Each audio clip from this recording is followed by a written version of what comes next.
NCU UG Bengali second year student, তোমাদের assignment এক্সামের সমস্ত পেপারের উত্তরপত্র আমাদের সেন্টারে অ্যাভেলেবল রয়েছে। 20-তে 20 এবং খুব স্বল্প মূল্যে উত্তরপত্র পিডিএফ এ নিতে আগ্রহী হলে 7864821940 এই নাম্বারে যোগাযোগ করবে। এই মুহূর্তে সিসিবিজি 10 এর উত্তরগুলি বলছি, তোমরা দেখে নাও। প্রথম প্রশ্নটি হলো, অন্তশীলা উপন্যাসটি কোন শ্রেণীর উপন্যাস, কার লেখা? উত্তরটি হলো চেতনা প্রবাহ রীতির উপন্যাস, ধৈর্যটি প্রসাদ মুখোপাধ্যায়ের লেখা। পরবর্তী প্রশ্ন হলো, পোয়েটিক্স গ্রন্থটি কার লেখা? এই গ্রন্থের কোন অধ্যায়ে মহাকাব্য বিষয়ে আলোচনা হয়েছে? এর উত্তর হলো অ্যারিস্টটল রচিত 23 নং অধ্যায়।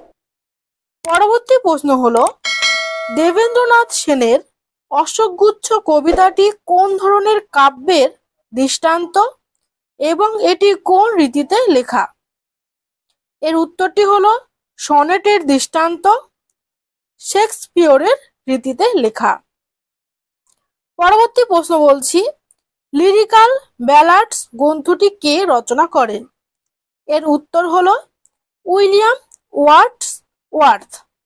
পরবর্তী প্রশ্ন হলো, বাহ কি সুন্দর পাতাগুলো, কি রূপ, নীল আকাশের থেকে সবুজ সায়রে কোন গল্পের অংশ? এর উত্তর হলো নিম গাছ। সমস্ত পেপারের উত্তরপত্র অ্যাভেলেবেল রয়েছে। পিডিএফ এ নিতে আগ্রহী হলে অবশ্যই আমাদের সাথে যোগাযোগ করবে। পরবর্তী প্রশ্ন হলো, ময়ূরাক্ষী উপন্যাসটি কে রচনা করেন? এটি কোন শ্রেণীর উপন্যাস? এর উত্তরটি হলো সরোজ কুমার রায়চৌধুরী, আঞ্চলিক উপন্যাস। পরবর্তী প্রশ্ন হলো, সনেটে ধর্মীয় বা আধ্যাত্মিক বিষয়কে স্থান দিয়েছিল কে? এর উত্তরটি হলো ডান। পরবর্তী প্রশ্ন হলো, কলকাতা বেতারে সম্প্রচারিত প্রথম বাংলা নাটক কোনটি? এর উত্তর হলো নরনারায়ণ। পরবর্তী প্রশ্ন হলো, অনামলীন অঙ্গনা কোন শ্রেণীর রচনা, কার লেখা? এর উত্তরটি হলো কাব্যনাট্য, বুদ্ধদেব বসুর লেখা। পরবর্তী প্রশ্ন হলো, কল্লোল-চূক গ্রন্থের রচয়িতা কে? এর উত্তরটি হলো অচিন্ত্য কুমার সেনগুপ্ত।